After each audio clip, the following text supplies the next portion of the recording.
আসসালামু আলাইকুম প্রিয় দর্শকবিন্দু, আমন্ত্রণ জানাচ্ছি জনতার সময় টিভির সংবাদে। শুরুতেই থাকছে দেশ বিদেশের সংবাদ শিরোনাম। বাংলাদেশ সীমান্তে কাঁটাতারের বেড়া নির্মাণে বাধা, বিক্ষোভ ভারতীয় গ্রামবাসীর। এবার দেখবেন বিস্তারিত। ভারত বাংলাদেশ সীমান্তে কাঁটাতারের বেড়ার নকশা নিয়ে তীব্র আপত্তি জানিয়ে বিক্ষোভ শুরু করেছেন মেঘালয়ের একটি সীমান্তবর্তী গ্রামের বাসিন্দারা।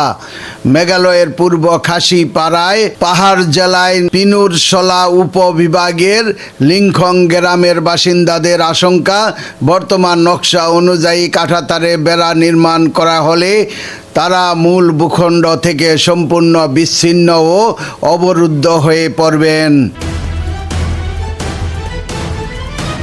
এই পরিস্থিতিতে গ্রামবাসীরা অবিলম্বে চলমান নির্মাণ কাজ বন্ধের দাবি জানিয়ে স্থানীয় প্রশাসনের কাছে একটি স্মারকলিপি জমা দিয়েছেন। আন্তর্জাতিক নিয়ম অনুযায়ী দুই দেশের শূন্য রেখা বা জিরো লাইন থেকে অন্তত 150 গজ ভেতরে কাঁটাতারের বেড়া নির্মাণ করতে হয়, কিন্তু লিংখং গ্রামটি একেবারে জিরো লাইনের উপর অবস্থিত এবং এখানকার বাড়িঘরগুলো বাংলাদেশের সীমানা থেকে মাত্র কয়েক মিটার দূরে। গ্রামবাসীদের দাবি, বর্তমান পরিকল্পনা অনুযায়ী বেড়া দেওয়া হলে তাদের পুরো গ্রামটিই ভারতের নিরাপত্তা বলয়ের বাইরে পড়ে যাবে, যা তাদের নিরাপত্তা ও যাতায়াতকে চরম ঝুঁকিতে ফেলবে। কোভিড-19 মহামারীর সময় গ্রামবাসীরা নিজেদের উদ্যোগে একটি বাঁশের বেড়া দিয়ে এলাকাটি সাময়িকভাবে আলাদা করে রেখেছিলেন, যা এখনও প্রায় একই অবস্থায় রয়েছে।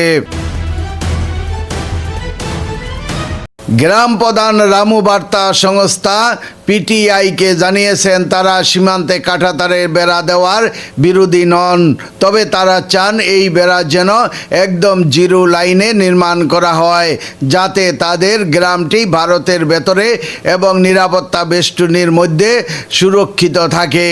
অন্যথায় তাদের ভবিষ্যৎ ও অস্তিত্ব সংকটে পড়বে বলে উদ্বেগ প্রকাশ করেছেন রিমা খংসদির নামে স্থানীয় এক বাসিন্দা।